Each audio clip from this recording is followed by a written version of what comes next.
33,000 ఎకరాలు ఇచ్చిన అమరావతి రైతుల్ని మోసం చేశారు. మీరు అడగండి అమరావతి రైతులు కావాలని. నేను ఈ మాట అన్నాను లేదో ఫస్ట్లోనే చెప్పాను. నేను అమరావతి రైతులు నా దగ్గరికి వచ్చేట్లా మోసం ఫస్ట్లో కొంచెం రైతులు ఇబ్బంది పడ్డారని నేను కొంచెం ఎమోషనల్ అయ్యా. ఒక నెల రోజుల తర్వాత ఆలోచించిన తర్వాత నేను చెప్పాను వాళ్ళకి, రైతులు నా దగ్గరికి వస్తే ఢిల్లీ వచ్చినా ఇదంతా చెప్పా, మిమ్మల్ని మోసం చేశారు చంద్రబాబు నాయుడు గారు, అసలు ఇక్కడ రాజధాని తప్పు అని ఆ రోజు నుంచి చెప్తున్నా. రాజధాని ఈ ప్రాంతంలో రావడానికి వ్యతిరేకం కాదు, మీడియాకి చెప్తున్నా, కరెక్ట్గా రిపోర్ట్ చేయండి మీరు చెప్పేది కూడా. లేకపోతే ఆ 5 ఏళ్లలో బ్రహ్మాండంగా ఈ ప్రాంతం ఇక్కడ బ్రహ్మాండం అయ్యేది, అంతా కూడా చక్కగా ఉండేది. నువ్వు 33,000 ఎకరాలు ఇచ్చిన రైతుల్ని మోసం చేసావు, నీ స్వార్థం కోసం ఈ ప్రాంతాన్ని మోసం చేసావు, విజయవాడని పాత నగరంగా చేయాలని చూసావు, ఒక 100 కోట్లు కూడా ఇవ్వలేదు, నీకు చిత్తశుద్ధి లేదు. ఈ ప్రాంతం ఇవాళ చెప్తున్నా నేను, జగన్మోహన్ రెడ్డి గారు మొన్న మాకు హామీ ఇచ్చారు, మాకు అవినాష్కి మేమందరం వెళ్తే హామీ ఇచ్చారు, విజయవాడ అభివృద్ధి నాది గ్యారంటీ, దాంట్లో మీరు ఎటువంటి ఇది అవ్వద్దు. మేము చెప్పాం మాకేం వద్దు సార్ మీ దగ్గర నుంచి విజయవాడ డెవలప్మెంట్ తప్ప ఏం వద్దంటే, మీకేం కావాలో చెప్పండి నేను విజయవాడ డెవలప్మెంట్కి అది ఇస్తానని ముఖ్యమంత్రి గారు చెప్పారు మాకు. కాబట్టి చంద్రబాబు నాయుడు ఈ విజయవాడకి చేసిన ద్రోహం అటువంటిది కాదు. విజయవాడకే కాదు, ఈ విజయవాడ పార్లమెంట్లో 100 కోట్ల రూపాయలు చంద్రబాబు నాయుడు ఎక్సెప్ట్ పుష్కరాలు అప్పుడు తప్ప 100 కోట్లు కూడా ఇవ్వలేదు. ఈ ప్రాంత ద్రోహి చంద్రబాబు నాయుడు, ఎస్పెషలీ విజయవాడకి. ఎందుకంటే నేను విజయవాడ ఎంపీ కాబట్టి విజయవాడ మీద స్ట్రెస్ చేస్తున్నాను. ఒక 100 కోట్లు కూడా 5 ఏళ్ళు ఇవ్వాల. ఏంటి ఈయన ముఖ్యమంత్రి అయితే అమరావతి ఏం చేస్తాడు? రేపైనా సరే ఇప్పుడు పొరపాటున గెలవడం, గెలిస్తే పొరపాటు అంటే అమరావతి అంటాడు. విజయవాడ ఏమవ్వాలి? మిగతా ప్రాంతాలు ఈ రాష్ట్రంలో ఇప్పుడు క్యాపిటల్గా సెక్రటరేట్ కట్టాడు ఆయన. ఎన్నిసార్లు వెళ్ళాను నేను సెక్రటరేట్? ఎంపీ అని మీటింగ్ పిలిస్తే 1-2 సార్లు వెళ్ళాను. నాకేం పని ఉంటుంది సెక్రటరేట్లో రోజు? కామన్ మ్యాన్కి ఏం పని ఉంటుంది? నీకెందుకు అంతంత పెద్ద ఈ ఏదో మాన్యుమెంట్స్? కాబట్టి ఆయన ఈ ప్రాంతానికి ద్రోహి, ఖచ్చితంగా ద్రోహి. ఆయన ఎజెండా ఏం లేదు, ఖచ్చితంగా లోకేష్ని ముఖ్యమంత్రి చేయడం ఆయన ఎజెండా. దానికోసం పవన్ కళ్యాణ్ గారినైనా రేపు మోసం చేస్తాం, దాంట్లో ఎటువంటి డౌట్ లేదు. చంద్రబాబు వల్ల మీ కుటుంబాలు చిచ్చులు పెట్టారని మీరు అన్నారు సార్.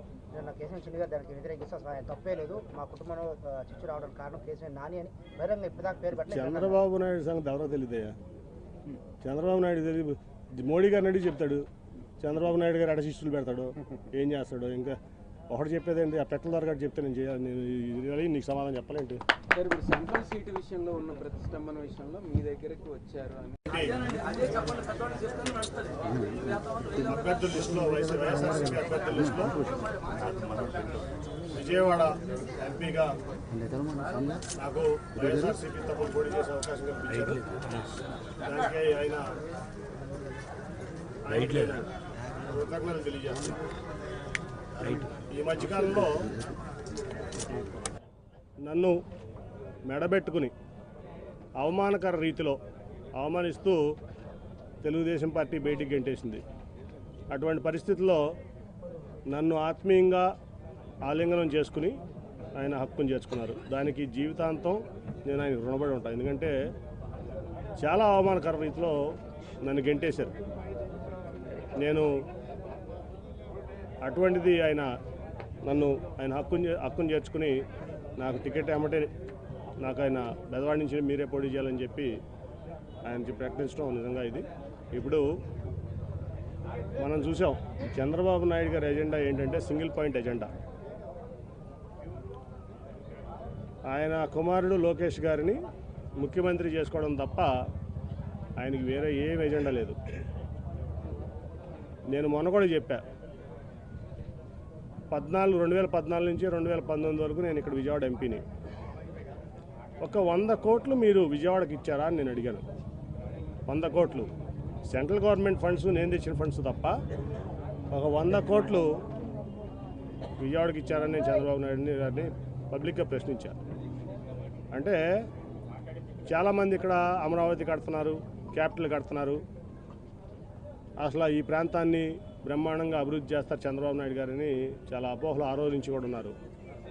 కానీ ఆయన అమరావతిని ఎట్లా డెవలప్ చేస్తారో నాకు తెలియదు, కానీ విజయవాడను మటుకు ఒక శ్మశానం లాగా తయారు చేయడానికి ఆయన కంకణం కట్టినారు. ఆయన ఒక ఓల్డ్ సిటీ చార్మినార్ లాగా విజయవాడను తయారు చేయాలనేది ఆయన యొక్క లక్ష్యం. ఎందుకో కానీ నాకు తెలియదు, విజయవాడ అంటే ఆయనకి చాలా చిన్నచూపు మొదటి నుంచి కూడా. ఇక్కడ ప్రజలన్నా విజయవాడ అన్నా ఆయన చాలా చిన్నచూపు. ఎప్పుడో ఆయన రైల్వే స్టేషన్లో ఎవరో ట్యాక్సీ డ్రైవర్లో ఎవరో అవమానపరిచారంట. ఎప్పుడు ఆయన కెరీర్ రాజకీయ జీవితంలో కొత్తగా అదే చెప్తాడు మాకు ఎప్పుడు చెప్పిన ఆయన. ఈ విజయవాడ అంటే ఆయన చాలా చిన్న చూపు. అందుకనే అన్ని రకాలుగా ఆయన చేయకపోయినా ఏదో నాకున్నటువంటి దీంట్లో ఈ ప్రాంతాన్ని చిత్తచూపుతో నేను తెచ్చుకున్నాను. ఆ రోజున ఎయిర్పోర్ట్ కూడా వద్దనుకున్నాడు ఆయన. ఇక్కడ 5,000 ఎకరాల్లో